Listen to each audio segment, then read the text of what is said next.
Good afternoon. I'm going to give just a few brief remarks about the designation of Jebran Bassil, the leader of the Free Patriotic Movement and former Minister of Foreign Affairs, Minister of Energy and Water, and Minister of Telecommunications. I am not going to rebut each and every inaccuracy from Mr. Bassil's speech yesterday. There were many, and they betrayed a misunderstanding about how sanctions work and a lack of understanding about both U.S. policy and how it is made. On sanctions, first, they are against the individual, not the party. The United States is not sanctioning or destroying the Free Patriotic Movement. And everyone seems to want to know what the evidence was in the files that went into his being sanctioned. On that, all I can say is we endeavor to make as much information publicly available as possible when announcing designations, but as is often the case, some of this information is not releasable. Mr. Bassil has indicated a desire to contest that designation in a court of law in the United States, and he's welcome to do so and go through the proper discovery process.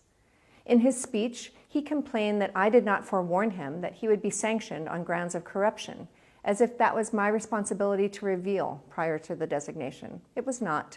There are various authorities under U.S. law for sanctions. And the fact that Mr. Bassil has been designated at this time under the Global Magnitsky Act doesn't mean that he, or any others for that matter, couldn't be sanctioned under a different authority at some later date. With respect to the U.S. policy process, Mr. Bassil seems to want to project intent onto our leaders. The designation had nothing to do with the U.S. elections. The package simply had reached the point where it was ready to be implemented.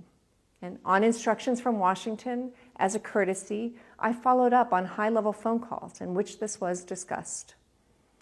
Mr. Bassil may think it serves his cause to selectively leak information about our exchanges, taken out of context.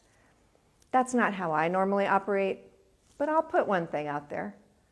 He himself expressed willingness to break with Hezbollah on certain conditions.